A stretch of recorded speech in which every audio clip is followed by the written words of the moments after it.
guys, Bilbo10000 here, bringing you episode 11 of Rate Their Chances, the series where we rate the chances for potential newcomers making it into the base roster for Super Smash Bros. Ultimate, inspired by the Rate Their Chances thread over on Smashboards, which you can find down in the description. If you haven't checked out our previous 10 episodes, click the card in the top right corner and give them a watch. Before we get into today's video, this will be the last Rate Their Chances episode before the fabled Smash Bros. Ultimate Direct that is happening this Wednesday on the 8th. As such, hopefully one of the many characters I've rated will actually be confirmed.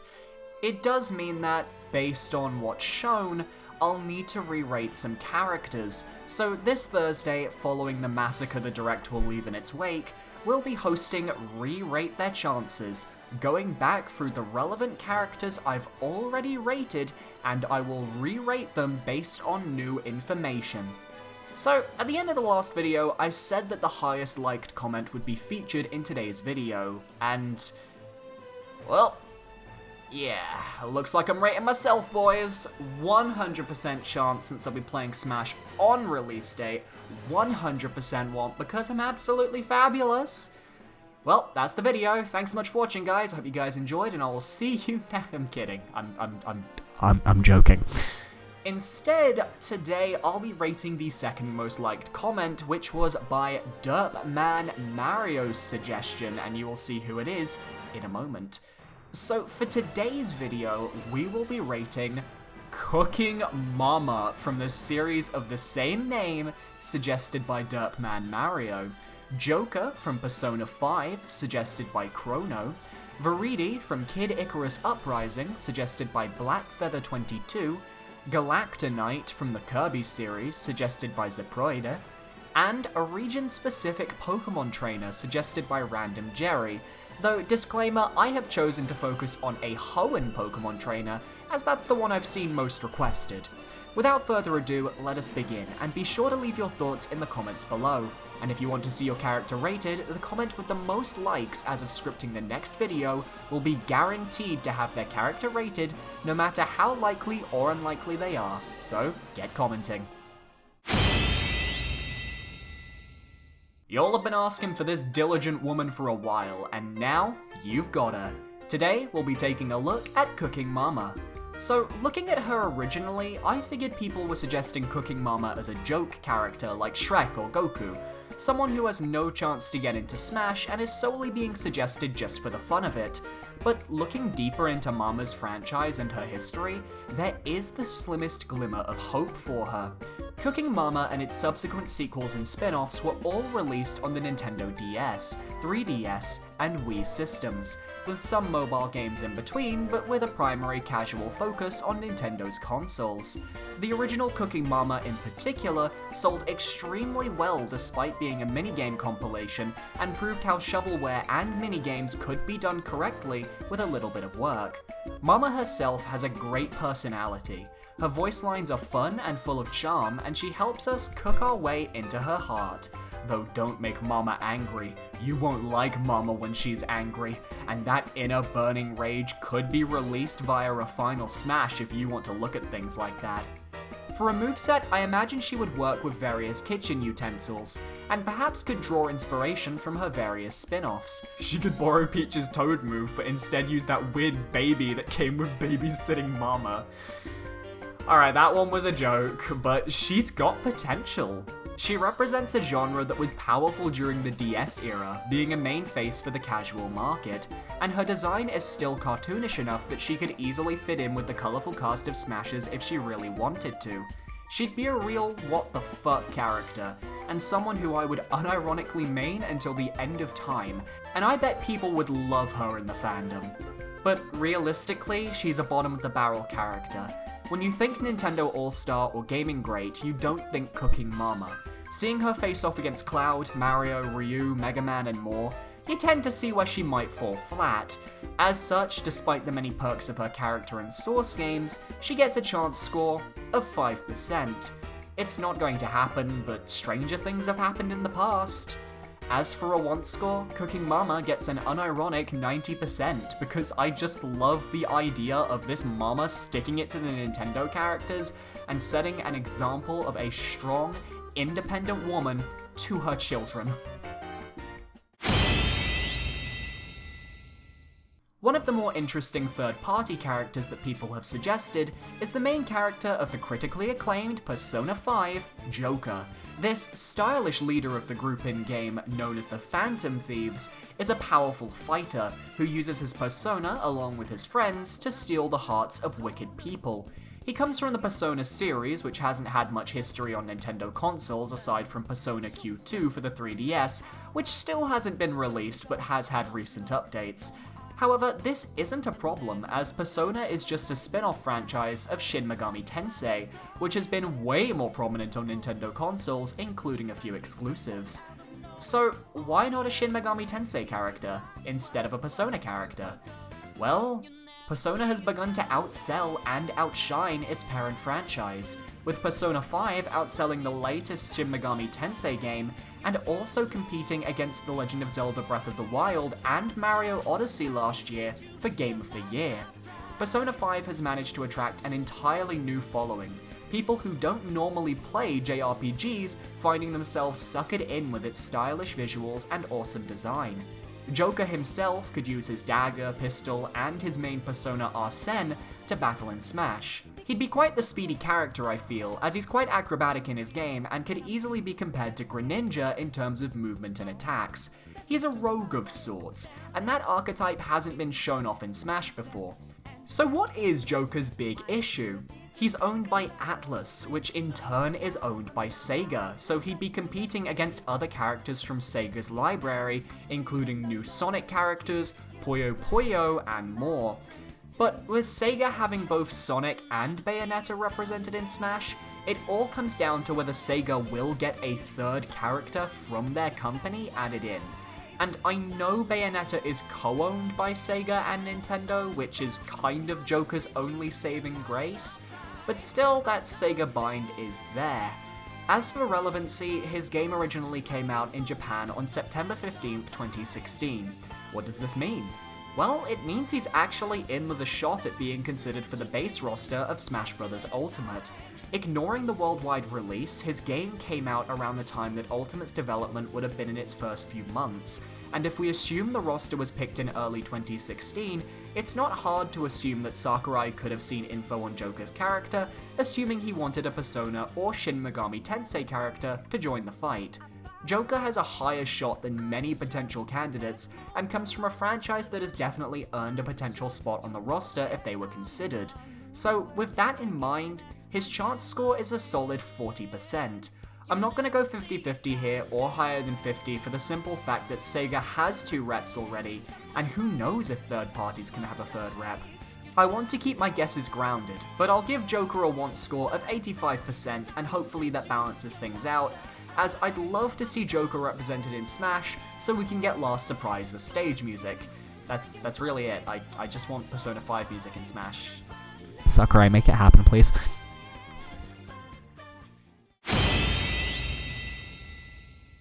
Two episodes ago, we discussed Medusa from the Kid Icarus franchise and whether she could get into Smash.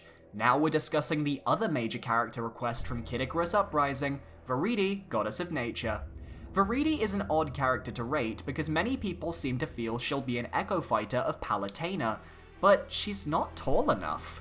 Her model wouldn't work in Palutena's position, she's much younger than the Goddess of Light in her appearance, and her height is just vastly different. It's not a Marth Lucina issue of just being a pixel shorter, it's more than that. But just because she doesn't fit the requirements of an Echo, it doesn't mean she doesn't fit into Smash. Viridi is a fighter and a powerful one at that.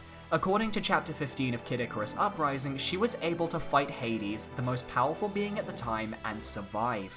She also wields a scythe, which is definitely not for decoration, and is a move-set item that we have not seen on any other character so far. And she commands an army.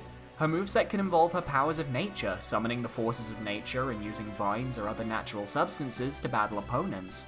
And she could even use weapons from Kid Icarus Uprising, possibly taking inspiration from her subordinates and their attacks, such as Arlen the Serene or Phosphora, who was an assist trophy in the last game. And it's worth noting that despite Kid Icarus's lack of relevancy due to no new games in the franchise, Viridi was still able to earn a Mii costume during the DLC period for Smash 4, which suggests that she was at least on Sakurai's radar, and he is aware that people want her. But if she's not an Echo Fighter of Palutena, will Sakurai put dev time onto her? I'm not sure. Viridi is mainly requested as a fan favorite rep, and I just feel like there are other franchises who can make the same case about their own characters who currently have less representation within Smash Bros. Donkey Kong's franchise only has 2 characters, Kid Icarus has 3 for example. We already got a lot of Kid Icarus content in the last Smash game, and while I was personally okay with it, I imagine that some of the community would not be happy and would call Saka bias.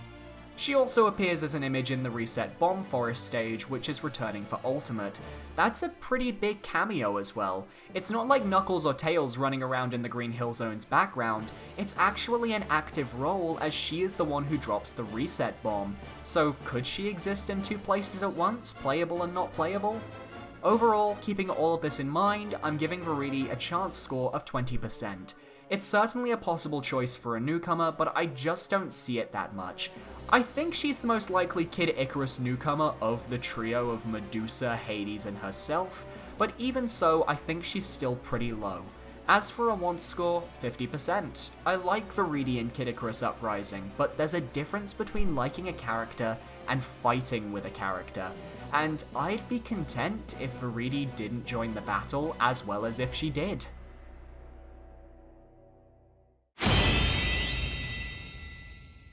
Before we get into this segment, let me preface this by saying that Galacta Knight has a very similar story to Viridi from our last segment. Both the Kirby and Kid Icarus franchises have been worked on by Sakurai, the former being his creation, the latter with him handling Pit's revival. Both franchises currently stand at 3 reps, and people would like to see an Echo Fighter from both franchises. So, with that being said, Galacta Knight would clearly be an Echo Fighter of Meta Knight, and while he could certainly have his own moveset, I think for dev time it would make more sense to just make him an Echo Fighter and call it a day. Galacta Knight is not a Bandana Waddle Dee where the only option to get in would be to make him a unique character, and he fits the current state of Echo Fighters pretty well. He's basically Meta Knight's Dark Pit, so to speak, just stronger and a little more evil. He does, however, wield a shield and spear, which may be a bit more difficult to translate well into an Echo Fighter moveset of Meta Knight's own moves. He could use the shield when actually shielding, his lance could maybe have slightly more reach than Meta Knight's sword, and if by some miracle we get a unique moveset of Galacta Knight, he's got magic abilities, lightning attacks, blade beams, and we haven't seen a lance moveset in Smash before. But, and this is why this segment is very short, everyone knows exactly what I'm about to say. Meta Knight has a Galacta Knight alt skin, complete with the cut in the mask. And personally, I think that's enough to disconfirm the character's chances. But I still wanted to make this segment to highlight this character and for those who requested him. With this in mind, Galacta Knight gets a 0% chance score, as he's already confirmed as a Meta Knight alt skin, and as for a want score, he gets a 70% as I'm a fan of Meta Knight and Kirby, but that doesn't change the fact that Galacta Knight is already a skin. So the Hoenn Pokemon Trainer. I'm gonna preface this by explaining the 3 Pokemon I expect to see if this were to happen, and you guys can agree or disagree. Personally, I think Mudkip, Grovyle, and Blaziken would be the 3 Pokemon chosen. Mudkip is a pick chosen completely out of bias, as I used to use a Mudkip avatar for about 5 years until about a year ago. I have a long history with the Pokemon, and I just don't see Torchic or Trico being used when their evolutions are more iconic. Grovyle was my choice for a middle stage Pokemon because Blaziken is probably the most popular of the final evolutions just based on the Pokemon fan base. As well as this, I personally support Grovyle because the Pokemon has had major roles in spin-off Pokemon titles, with the major one being Pokemon Mystery Dungeon, Explorers of Time, Darkness, Sky, as a major character who everyone kind of loves. He'd be a great pick to inadvertently represent the spin-off titles, and while Sceptile certainly has a lot of love, Blaziken could offer a more interesting moveset. Blaziken revolves around kicks and sheer power, and could be the Chun-Li of the Smash Bros. Roster, delivering powerful quick attacks that overwhelm the opponent, but with weak punches and grabs. I think it could be a nice balance. Now, Hoenn and Unova are the two regions to basically get skipped over as far as playable characters go. Every other region has a representative fighter. Unova may never get a fighter, but Hoenn did have the Aurus remakes in 2014. This means during the ballot period in 2015, the Hoenn Pokemon were right there in the public eye. I've been told by the Smash community many times that people were banking on Sceptile a lot throughout the ballot period, but I could really see Hoenn Pokemon Trainer taking a spot and being a semi-echo of Kanto Pokemon Trainer. And I would love it to be true, as Mudkip is my favourite Pokemon, Grovyle is my 5th favourite, with Trico being my 2nd favourite, but only one base stage starter can be picked, so... I get the feeling though, we'll be getting a Gen 7 Pokemon. Pokemon Company is the only company to have the power at this point to get a character in Smash before their games have released, as shown with Greninja. And Gen 7 just has a lot of potential that I think Gen 3 might struggle with. As much as it pains me, I have to give the Hoenn Pokemon Trainer a chance score of 5%. I don't see it happening as much as I would love it to. As for a want score, 95%.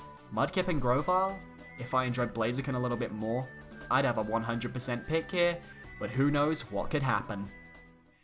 Thank you very much for watching this episode of Rate Their Chances. The next episode of Rate Their Chances, where we rate characters, will be on Monday. On Thursday, we'll be doing a Re-Rate Their Chances, where we re-rate some of the characters from previous episodes with the new information of the Smash Direct. Tune in tomorrow, as I will be giving my predictions on what I would like to see in Wednesday's Smash Direct, and make sure to head on over to my Twitch channel on Wednesday during the Direct, because I will be live streaming my reaction to the Direct. So, thank you very much for watching, guys. I hope you guys enjoyed, and I will see you guys next time. Goodbye. Hey there guys, thank you so much for watching this episode of Rate Their Chances. I'm super excited for Thursday, I'm sure you guys are as well. Shout out to my patrons, you can find them just down below, all the names there. If you want to become a patron yourself, check out the description, every little helps, seriously does. And I will see you guys next time. Thank you so much for watching, and goodbye.